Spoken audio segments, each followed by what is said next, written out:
is it made of cheese? Is it? Is it? Have we really walked on it, or was Neil Armstrong really on some Hollywood set somewhere when he said, "This is one small step for man, one giant leap for mankind"? We can always wonder, right? The moon really doesn't get enough attention as the unsung hero of human life. A lot like the sun, the moon makes life on Earth possible in a couple of ways. One, it controls the tides and makes sure that the ocean doesn't engulf the continents in a big typhoon. Thanks, moon. The gravitational pull of the moon stabilizes the Earth's rotation on its axis, which prevents dramatic climate change. If the moon didn't do this, we could experience 1 month that's like the Ice Age, and the next month it could be the hottest summer you've ever experienced. Again, thank you, moon. Now, the moon is also important in the concept of time with the moon phases, and time is pretty important to all of us. So, I'll thank the moon. My goal today is simple. I want to share some facts with you that you probably didn't know about the moon, and hopefully this will help you develop a deeper appreciation for the big role that the moon plays in making your life possible. I've utilized scientific journals like Chemistry and Industry, PLOS ONE, and Biological Rhythm Research. I've even got a study from the Indian Institute of Technology, which I guess is the MIT in India. And so basically you could say these facts are coming to you from across an ocean, straight from the horse's, or the nerd's mouth, I should say, whichever you prefer, to enlighten you about the moon.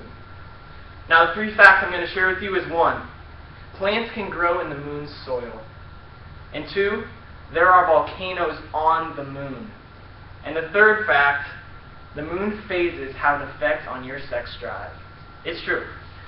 First, we'll start with plants. So in 2014, PLOS ONE magazine published a research article, and it proved that plants actually can grow on the moon's soil. The Apollo missions never really tested this, so I guess some researchers were sitting around with too much time on their hands and said, hey, let's plant some field mustard, some carrots, some tomatoes, some rye, and some soil from the moon and see what happens. Thousands of dollars later, they proved that plant life can be supported with the moon's soil. It's pretty shocking. I mean, you look at this picture and you think, there's no way that this thing could ever grow plants, but it does.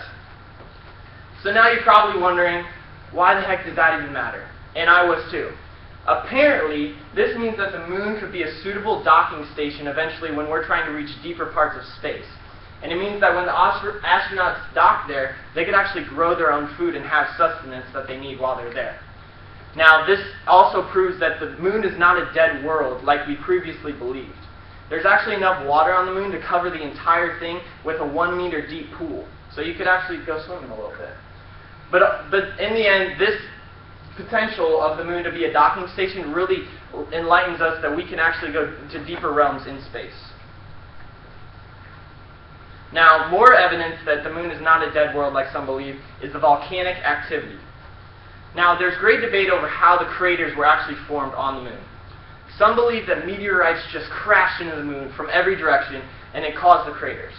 Others believe that the moon actually had volcanic activity which caused the craters. Richard Corfield really ended the debate with his article, Last Men on the Moon. And he summarized the cold moon theory, which was the meteorite theory where they were crashing in and causing the craters, and said that it was debunked. He also summarized the hot moon theory, which was the volcanic activity caused the craters, and he said that that was proved by the Apollo missions. The Apollo 11 landings actually found orange soil on the moon that they harvested and brought back to Earth, and when it was tested, it actually had similar characteristics to the lava found from volcanoes here on Earth. So, more studies have been done on the volcanoes that exist on the moon. In Current Science, Dr. Gupta and his team published a study, and they found 3 viscous flows, which basically means there's moving lava that is currently active on the moon's surface. And this is pretty crazy, and more research needs to be done, but that's insane that there's still moving lava, and that just shows that this moon has a lot more to offer than we previously believed. Now, while the moon might explode because of volcanoes and things, your mind is going to be blown because of the moon phase's effect on your autonomic neural activity, which is fancy words for your involuntary brain function. These things function, they affect your heart rate, your digestion, your respiratory rate, your pupil response, and your sexual arousal. Hubba hubba, I know. So even though the moon is far away, its gravitational pull actually has real effects on your body. It can determine where the water goes and what compartments it stays in, it also can cause shifts in your electrolytes and your hormones. Now, biological rhythm research published a study that studied this exact thing and how the phases affected your autonomic neural activity. And it found that during the new moon and full moon phases, your activity was actually more efficient and more effective. So they tested heart rate, blood pressure, and cardiovascular innervations in 32 college-age males over a full span of all the moon phases. And they found these results to be true, that the new moon and full moon phases produce more effective and more efficient autonomic neural activity. So today, my hope is that you learned something new about the moon. Whether it was that plants can grow in its soil, or that volcanoes exist there, or even that the moon phases affect your involuntary brain function, I hope that you learned something. Next time you're out at night, look up at the moon and think about all the ways that it makes your life possible. It deserves a thank you. So as you clap today, don't clap for me. Clap for the moon, because without it, I wouldn't be here speaking with you today. Thank you.